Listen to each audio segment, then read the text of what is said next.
On court un peu. On court. Apparemment on va partir au Costa Rica, on a enfin passé les portiques de sécurité et la douane et tout. Et je crois qu'on va embarquer dans quelques millis, donc là on va devoir courir encore une fois. Je laisse avancer, c'est bon? Ah super, je suis contente. Merci. Tant mieux. Franchement c'est grâce à vous qui nous avez Je vous ai boosté, donné les bons conseils. Voilà, je vous avais dit, ça va le faire, rester positif. Merci, bon voyage.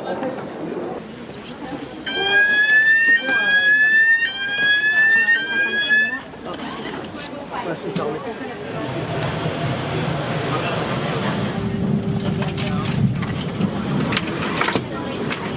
C'est définitif, parfois le Costa Rica. On est des survivants de cet avion. Ouais. Pour vous expliquer brièvement, en fait on n'était pas du tout au courant qu'il fallait un visa pour aller au Canada. Faire une petite escale au Canada, on n'était pas au courant. Et donc on n'a pas fait la demande. Et ce matin il fallait faire la demande en ligne. Et sauf que le site était en maintenance. Ça a été en maintenance pendant 3 heures. Donc pendant 3 heures, on se parlait plus, on était mal, on était comme ça. Alors du coup, on rentre comment sur Bordeaux et au pire des cas, on prend l'avion n'importe où et on part voyager n'importe où parce qu'on était désespérés. Et ça s'est fait à... le site du gouvernement canadien s'est débloqué à 10h45. On avait l'avion à 11h30. Non mais l'enregistrement fermé à 11h. Oui, il y avait encore 45 minutes pour aller de là où on était, de passer tous les contrôles, de passer les douanes, de se faire fouiller, etc. Ouais. Jusqu'aussi à la porte d'embarquement, ça a fermé. On a eu le visa à 10h53 pour un fin d'enregistrement à 11h. Non mais c'était... Pour moi, on est resté positif, on visualisait, J'ai jamais autant prié de ma vie. Je savais pas qui je priais, mais je priais. J'étais là, s'il vous plaît, là-haut, faites que il se passe un truc. Et on perdait tellement si on ne pouvait pas faire ce voyage. J'y reviens même pas qu'on est dans l'avion, on y est là. Allez, c'est parti.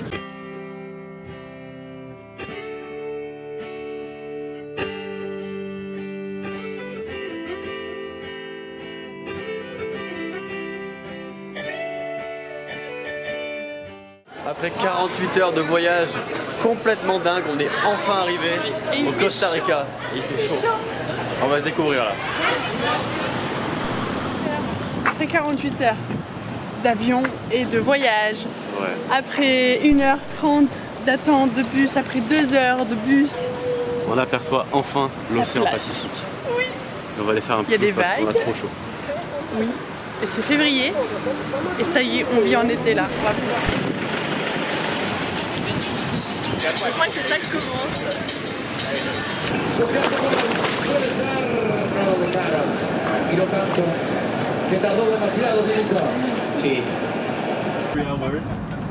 Oh my God, I didn't knew about that. I am so sorry.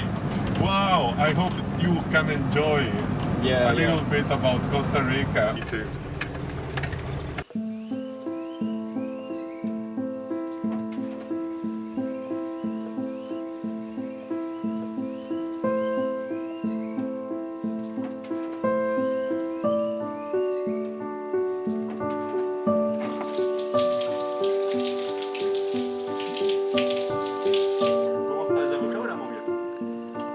Les 3 avocats, mangue, concombre.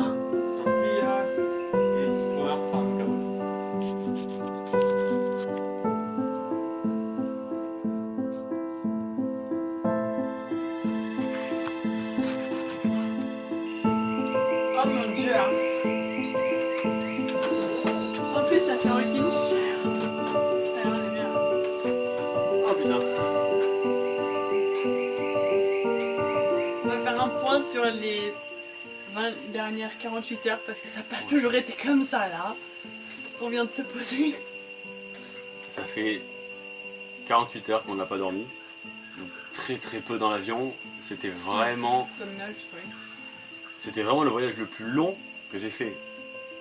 Le plus éprouvant disons. Pour arriver à un endroit. Déjà, on n'était même pas sûr d'arriver à cet endroit. Là, on est trop content, on a trop de gratitude d'être ici. Parce que c'était pas écrit là. Hein. Enfin si, justement, c'était trop écrit pour arriver ici. On vous a expliqué l'histoire du visa. En bref, on a eu notre visa à 10h53. L'enregistrement était terminé à 11h. Donc à 7 minutes près, on ratait... on n'était pas là en fait. On n'était pas là, tout, on ratait tout. Tout ce qu'on avait organisé, un mois au Costa Rica, cuit quoi. Mais on est dans l'avion, voilà, maintenant on a couru jusqu'à la porte, machin, on est arrivé dans l'avion, tout va bien. On se pose et là on attend de décoller. On a attendu 1h30 de décoller parce que il y avait un problème avec le réacteur. Et en fait nous on avait à peu près 2 heures d'escale à Toronto pour prendre notre vol pour le Costa Rica. Et ce qui devait se passer, s'est passé. C'est-à-dire qu'on est arrivé en retard En retard de 5 minutes. De 5 minutes. Ils ont fermé la porte du vol Toronto-San José au Costa Rica 5 minutes avant que nous on arrive. On était 30 dans ce cas. 30 passagers. Et l'avion était encore devant nous et tout, et ils ne voulaient pas réouvrir la porte. Donc tout le monde a été décalé sur plein d'autres vols, 2 jours après, 1 jour après. Nous à 22 h du soir, on a eu déjà de la chance. Nous par chance on est parti, voilà, ils nous ont fait faire une escale à Bogota, en Colombie. Donc on a fait Paris-Toronto, Toronto-Bogota, Bogota-San José. On est arrivé à San José ce matin à 9 h. On a marché du coup. Ah oui, pardon. 30 minutes. On a marché le long de la route pour aller jusqu'à un bus. On a attendu le bus 1h30 et on a pris un bus de 2 h du coup pour arriver dans une ville à Roca. À Roca, on a été se baigner. Et là, le monsieur de l'hébergement est venu nous chercher. On a eu 30 minutes de voiture pour arriver jusqu'ici. Et heureusement parce qu'il y a 10 km de piste pour arriver chez lui. Et là, stop. Donc voilà, donc on est là, on est enfin arrivé en plein milieu de la jungle.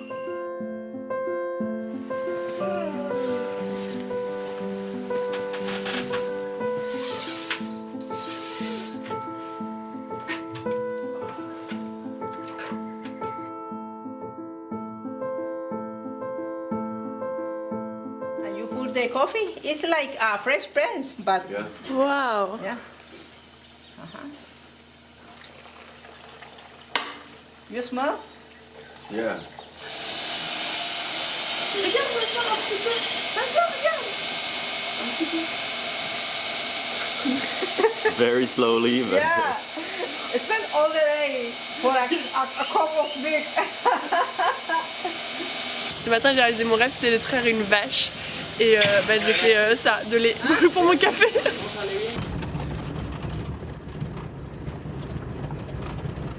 On vient de quitter notre premier hôte, notre premier hébergement, c'était juste incroyable. Et maintenant, on est au bord de la route, on attend le bus qui nous amènera à Quepos. Europeos o americanos. Ah, sí. En Costa Rica no se da mucho eso. Après, on fait des stops.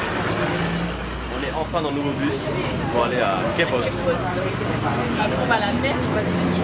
On va se baigner et après, on ne sait pas encore comment on va au logement. C'est un mystère de tous les jours, tous les instants. Il y en a un qui est en train de faire bronzette au soleil, tranquillou, un bébé iguane avec une super belle vue.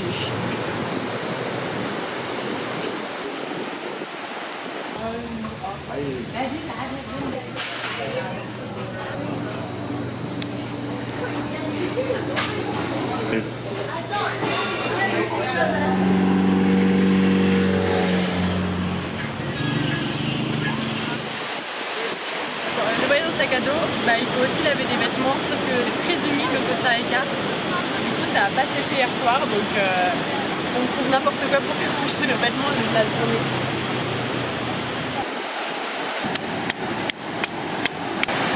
Bon, clairement on a craqué 1 €. 1 €, vous savez quoi? 1 € la coco. Les deux cocos. Les deux cocos. Donc franchement on s'est pas privé et ça va faire trop de bien. Ah putain. Elle est très très bonne. Avec la chaleur, c'est parfait. Je crois que ça y est, nous sommes arrivés au paradis.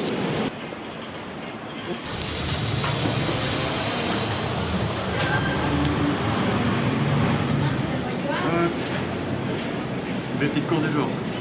Et nos cocos, c'est bon? Ouais, nickel.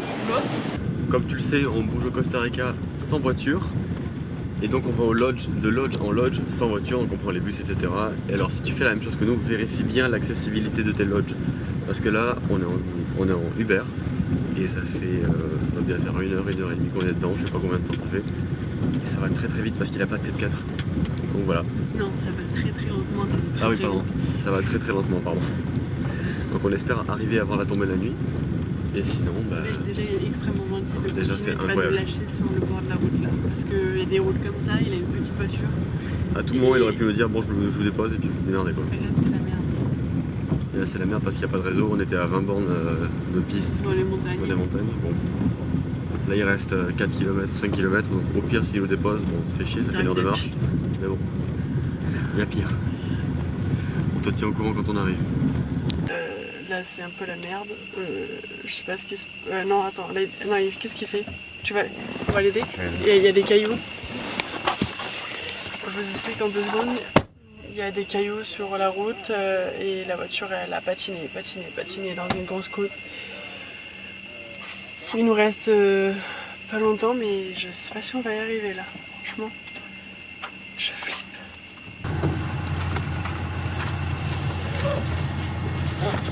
Alors, c'est comment la route? Là ça monte de ouf. Mais je crois qu'on pourrait continuer à pied, non? Je vois pas quand il va monter là. Mais non, mais On vient de passer une côte de l'enfer. il y a tout le pare-choc qui a raclé avec les roues qui patinaient et la côte qui montait. Lui, il est pas du tout stressé. Moi, j'ai le cœur qui palpite, j'ai l'impression qu'on va rester sur place. Je sais pas qu'on va y... Enfin, je pense qu'on va y arriver. On vient juste d'arriver, enfin, au Santa Juana Lodge. J'y croyais, mais j'y croyais pas en même temps en fait. Il y a des moments, le Uber, ça faisait des côtes comme ça. Sable gravier, ça accrochait à moitié. Hein. Et demain, il nous dit, ah bah je peux revenir à 8h. Hein. Il Pas était pas de stressé. Hein. Incroyable, le gars, Moi, adorable. J'étais stressé pour 3. Ah ouais. Laisse tomber, il y a des moments, je me suis dit, mais ça va pas passer, et puis il reste encore 10 bornes, et puis on est dans la merde. Mais surtout qu'il patinait sur place dans les côtes et on n'avançait plus. Ça l'a fait rire, il était là, oh il y a de la poussière, je vais le laver, tout, pas de problème. Bon, J'avais l'impression d'être avec Ginette et d'être en sueur dans les côtes alors que c'est même pas notre voiture. en tout cas on est arrivé, ils nous ont offert un petit jus de fruits de la passion, et on va se poser.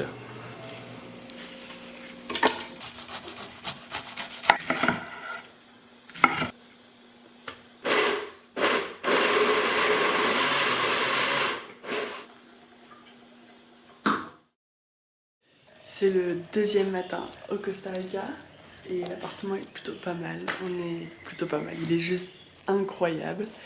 Et on est encore perdu, mais plus perdu que les 10 km d'hier dans la jungle. Là c'est vraiment... on est au-dessus des montagnes et on est tout seul. Il y a un bagalo ici qui est un peu dans les feuillages et c'est tout.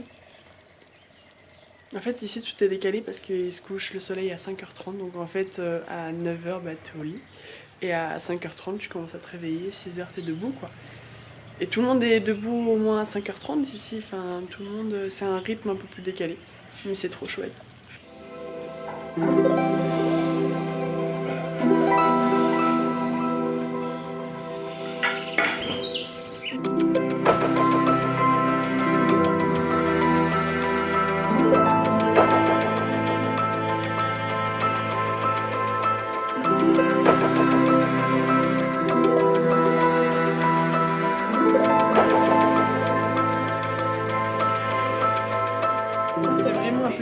Local où on a tortilla, des œufs brouillés. Ça, je sais pas encore ce que c'est, on va goûter. C'est juste royal, quoi. Je vais te faire cette vidéo pour te parler un peu de mes ressentis par rapport à voyager en sac à dos et avec les bus et les taxis de la région quand tu as déjà tout organisé. C'est vraiment que ma part. Voilà, donc Mathias se fera un autre point plus tard dans la vidéo. Moi, je perçois vraiment des difficultés là dans mes débuts de backpacking. La problématique moi que j'ai rencontrée, c'est que en fait, pour la moindre activité, on a tout le temps nos sacs à dos avec nous. On ne peut pas forcément les confier à quelqu'un. On ne peut pas forcément les mettre en sécurité dans des box. Il y a jamais ça nulle part. Et rien que pour aller se baigner à la mer, en fait, il faut vraiment laisser nos sacs sur la plage comme ça, sans surveillance. Et du coup, t'as l'argent, t'as le drone, t'as toute notre petite vie qui est dans ces 2 sacs à dos. Et au début, je me sentais pas très confortable de laisser toutes nos affaires comme ça sur la plage et juste aller se baigner. Mais en fait, si on fait pas ça, il n'y a pas d'autre solution qui s'offre à nous. Vu qu'on change de lodge tous les jours, on ne peut pas laisser nos sacs quelque part, donc on les a H24 avec nous. Et c'est sûr que si on avait une voiture, ça aurait été plus simple pour nous parce que les sacs à dos sont dans la voiture, en sécurité, fermés sur le parking. et tout est nickel. Sauf que bah, la voiture ça coûte extrêmement cher au Costa Rica et ça nous mettra un budget hyper haut. Après je veux pas dire ça parce que ça se trouve on va peut-être en prendre une. Si on en trouve une, on ne sait pas encore. Parce qu'on se rend compte que quand... En fait le voyage en sac à dos par exemple, on voulait partir en Patagonie mais on n'a aucun hébergement de réservé, c'est-à-dire tu prends le bus ou les taxis où tu marches et en fait bah, quand tu arrives au point où tu arrives n'importe où. Alors que là en fait on a tout organisé, il y a tous les lodges, les hôtels un peu partout dans le pays et du coup tous les soirs en fait on doit être à un nouvel endroit précis. Des fois c'est dans la jungle perdue, donc en fait sans voiture c'est hyper compliqué. Avec les bus du coup ça nous prend presque la moitié de la journée. Avec les bus des fois ils passent, des fois ils passent pas. Quand ils passent des fois t'attends 1h30, après t'as des fois 2 heures de bus pour aller jusqu'à ton premier point, puis après tu fais un peu de stop. Donc en fait tu te retrouves avec tu vas dans un lodge, tu fais de la route, tu prends le bus et rebelote. J'avoue que des fois c'est un peu compliqué quand tu veux juste un pantalon ou un short et que tu dois enlever tout ton sac à dos pour choper juste le short qui est tout au fond et après tu dois refaire tout ton backpack. C'est un petit peu beaucoup contraignant, sachant qu'il faut savoir où t'as mis chaque chose à une place précise. C'est pire que dans le van en fait. On se rend compte que dans le van on savait qu'on avait beaucoup de confort, mais là on avait vraiment beaucoup de confort. Certains côtés on est hyper libre en sac à dos parce qu'on n'a rien qui nous attache, on a 2 petits sacs et puis on a toute notre vie et c'est parti. Et aussi d'un autre côté on est hyper limité. Voilà, on dépend de beaucoup de choses, je trouve. Alors que c'est vrai qu'avec un véhicule c'est peut-être encore un peu plus la liberté parce que tu pars quand tu veux, tu arrives presque quand tu veux finalement.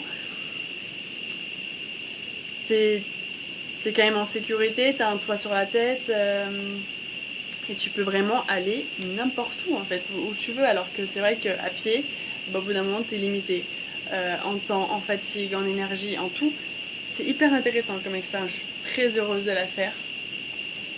On va voir jusqu'à où ça va et si on va craquer pour une voiture ou pas, ou si on va réussir à le finir avec les transports en commun.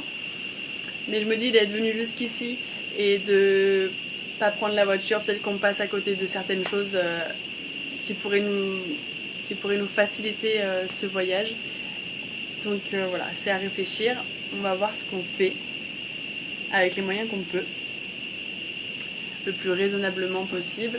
Parce que même par exemple, là, un exemple tout bête, demain on voulait faire un parc national, mais il faut réserver à l'avance. Sauf qu'on ne sait pas si on va pouvoir arriver à ce parc national. Donc si on le réserve maintenant mais qu'on ne peut pas y aller, et bien du coup on aura payé pour rien. Et si au contraire on arrive à y aller et on n'a pas réservé les billets, et ben on ne pourra pas le faire non plus. Donc en fait ça demande une organisation hyper pointue et une organisation des fois que tu ne peux même pas avoir parce que tu es en sac à dos et en fait tout ne dépend pas de toi. Tu dépends vraiment des autres, du temps qu'il va y avoir, de la météo, des bouchons, de tout. Tu dépends vraiment de pas mal de choses. Donc en fait ce voyage va demander beaucoup de lâcher prise et de réflexion sur soi-même, sur comment voir le voyage, quel rythme avoir aussi avec ce type de voyage. C'est tout nouveau pour nous. Voilà. On va voir comment on va s'en sortir jusqu'à la fin. C'est la fin de cette journée. Et c'est aussi la fin de la vidéo. On espère qu'elle t'a plu, que nos aventures te plaisent au Costa Rica. Ça fait du bien. Là je sais qu'en France en ce moment il fait 5 degrés, même des températures négatives et ici il fait au moins 30. Donc on récupère l'été qu'on n'a pas eu. Moi je suis contente. Il fait très très bon, c'est très agréable. Si tu veux suivre la suite de nos aventures, n'hésite pas à t'abonner. Et la semaine prochaine on te retrouve pour de nouvelles aventures. Pour de nouvelles aventures, c'est la suite. Salut!